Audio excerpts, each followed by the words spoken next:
DP power ওকে অথবা DSW সেকশনটা নিয়ে আরএসএম আরএসটির কাজ অথবা সাস ক্লকের কাজ তখনই করবে যখন ডিপি পাওয়ার ওকে সে পাবে।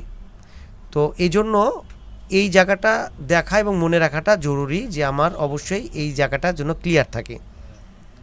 নো পাওয়ারের ক্ষেত্রে তখন এই জিনিসটা পাওয়ার করে তবে ওই এসএলপি S5টা তো পিসিএস থেকে বার হবে, তাই এই ভোল্ট তখন আমার চিপসেটের প্রিভিয়াস রিকোয়ারমেন্টসগুলো এগুলো চেক করতে হবে যে আমার কোনোটা মিসিং হচ্ছে কিনা, কোনো না কোনো মিসিং হয়তো হয়েছে। তারপরেও সব ঠিক থাকার পরেও যদি না কাজ করে তাহলে বুঝতে হবে চিপসেট সমস্যা।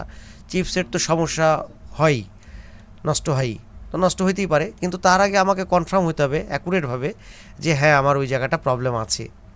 এসি প্রেজেন্ট অ্যাডাপ্টার যখন আমি দেব তখন ডিএসডাব্লিউ থেকে সে বের হবে অ্যাডাপ্টার দেওয়ার পরে। ডেস্কটপে যেহেতু নাই, অতএব এই দুটা পয়েন্টের অপশনই নাই। ডিএসডাব্লিউ তখনই বের হবে যখন এসি অ্যাডাপ্টারটা আমরা দেব, তারপরে কিন্তু আমাদের এই অ্যানাবলটা, তারপরে ডিপি পাওয়ার ওকে, যেটা কিনা আরএসএম আরএসটি। তো আরএসএম আরএসটিটা দুই জায়গাতেই আমাদের লাগতেছে। ওইভাবেই আমি তো যে বলতেছি যেমন সুইচের ভোল্টেজটা চেঞ্জ হয়, ইএসডি প্রোটেকশনটা প্রবলেম হয়, আরএসএম আরএসটি রেজিস্টার ওই রকম করে যখন যেই পয়েন্টে থাকবো সেই জায়গাগুলোতে বলে দেবো যে এই জায়গাগুলোতে বেশি বেশি প্রবলেমগুলো আসে এবং এই রেজিস্টারগুলো বেশি প্রবলেম হয় আর কি। যেমন আমি কিন্তু এই জায়গাতে বললাম যে এই এর যে অ্যানাবলের যে রেজিস্টার, এই ভিআরএম সেকশনের অ্যানাবলের যে রেজিস্টার সেই রেজিস্টারটা প্রবলেম হয় বেশি, কারণ এখানে ডাস্ট জমে। এই রেজিস্টার ছোট্ট একটা রেজিস্টার, এর অ্যানাবলের যখনই এই রেজিস্টারটা প্রবলেম হয় এই ভিআরএমটা অ্যানাবল পায় না, তখনই ভোল্টেজ পায় না, কোর ভোল্টেজ তৈরি হয় না, মাদারবোর্ডটা অন অফ প্রবলেম শুরু হয়ে যায়। এই যে রেজিস্টারটা আছে, এই যে 2.2 ওহমের রেজিস্টার, এই রেজিস্টারটা প্রবলেম হয়ে গেছে। তো এটা হলো 5 ভোল্ট ডুয়েল, এই ভোল্টেজটা আসবে, এটাই হলো এই চিপের ভিসিসি। এই চিপের হলো ভিসিসি, যেটা কিনা 1.2 ভোল্টেজ তৈরি করবে র্যাম চিপ। তো এখন ভিসিসি যদি মিসিং হয়ে যায় এই চিপটা, মানে কি হয়েছে, এই রেজিস্টারটা একদম বার্ন হয়ে গেছে। বার্ন হয়ে যাওয়ার কারণ হলো এর পাশের যে ক্যাপাসিটারটা আছে, ক্যাপাসিটারটা ফাঙ্গাস ধরে শর্ট হয়ে গেছে। এই যে ক্যাপাসিটার কি করতে হলো, এখানে ক্যাপাসিটারটা চেঞ্জ করে দিলাম আর হলো এই রেজিস্টারটা চেঞ্জ করে দিলাম, দিয়ে পরে তারপরে এটা একদম ক্লিয়ার হলো, ভিসিসি পেয়ে গেল এবং 1.2 ভোল্টেজটা তৈরি হলো। ভোল্টেজটা যখন আসে নাই তখন চেক করে এইভাবে চেক করতে হবে ঠিকঠাক করে। সামনে আবার এই জিনিসগুলো আবার টাচ করব আর কি, হ্যাঁ, যে এই চিপসেটের এই পিনগুলো আয়োর আসলে বেশি পিন খুব একটা চেক করার নাই এই আমাদের এই ডেস্কটপ বোর্ডগুলোতে, খুবই কম।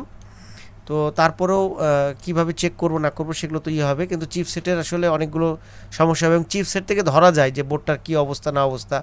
এই যে যেহেতু সব কিছুই এর সাথে কাজ করে, যখন প্রবলেম হয় সাটা পোর্ট কাজ করছে না, এই সাউন্ড কাজ করছে না, তখন ওই জিনিসগুলো ট্রেস আউটগুলো আমার করা থাকলে, চেনা থাকলে, বোঝা থাকলে তখন খুব সহজে যে না আমার এই ভোল্টেজগুলো তো লাগে, তাছাড়া তো আমার এই সেকশনগুলো কাজ করবে না।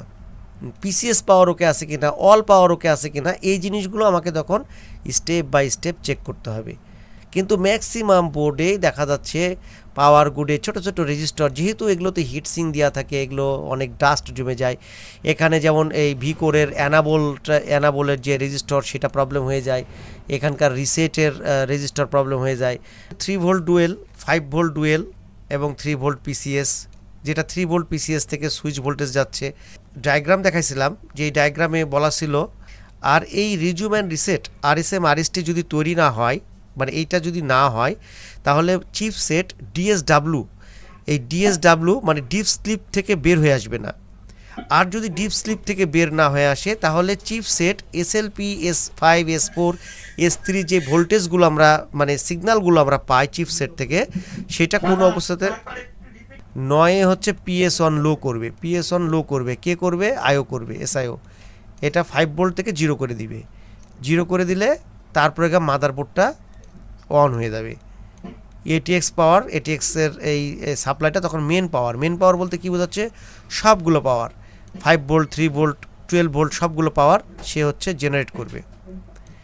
10 নম্বরে দিছে না, আর 11 নম্বরে দেখো লেখা আছে এখানে, এটা আলোচনা করবো পরে। এটা দেখো লেখা আছে 11 নম্বরে ভিটিটি পাওয়ার গুড, মাদারবোর্ড নো পাওয়ার কন্ডিশনে থাকবে। এই জন্য আমাদের 3 ভোল্ট ডুয়াল ভোল্টেজটা লাগবে, যেটা কনভার্ট হয়ে RSM RST resume and reset এই আয়োর কাছে এবং চিপসেটের কাছে আসবে। এই মসফেটে যখন এটা হিট করবে এই গ্রাউন্ড উপরে উঠে গিয়ে এটা গ্রাউন্ডটা এখানে থাকবে। যখন আমরা অফ কন্ডিশনে মাদারবোর্ডটাকে রাখবো তখন এখানে আমরা কিছু ভোল্টেজ পাবো এবং এটা কন্টিনিউটি মোডে দিলে আপনি বিপ পাবেন। কিন্তু আমরা এই রেজিস্টর মানকে সার্চ করতে পারবো যে রেজিস্টরটা কোথায় আছে, রেজিস্টরের দুই প্রান্তে আমার ভোল্টেজ আছে কি না। তো যদি আমি এই ভোল্টেজটা পাই এবং এই পাশে কোনো ট্র্যাকের যদি কোনো প্রবলেম না থাকে, কোনো ফাঙ্গাস না থাকে, এটা হলো টাইমিং ডায়াগ্রাম, মানে ওর ভিতরে যে প্রোগ্রাম করা আছে ওই প্রোগ্রামে সে কিভাবে চিপসেটটা কাজ করবে তার ডিরেকশনটা এখানে দেওয়া আছে, সে কীভাবে কী কাজ করবে এবং লেখা আছে উইথ ডিপ এসএক্স সাপোর্ট, মানে ডিপ স্লিপের যে সাপোর্ট সেই সাপোর্টের যদি থাকে তাহলে চিপসেটটা তাহলে কিভাবে কাজ করবে।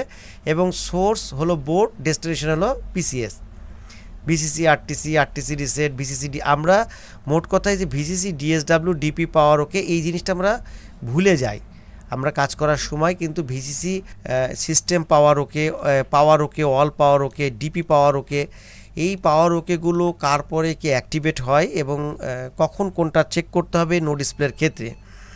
তো ওইভাবে করলে তখন নো ডিসপ্লে ইস্যুগুলো সলভ করা যায়। তো প্রথমত আমরা যেই জায়গাতে দেখতেছি সেটা হলো আমাদের মেন ভোল্টেজ, এটা আসার পরে এখন এই এটিএক্সের ওকে পাওয়ার ওকে আর আয়োর পাওয়ার ওকে। ঠিক আছে, সবাই ভালো থাকবেন, হ্যাঁ, আল্লাহ হাফেজ।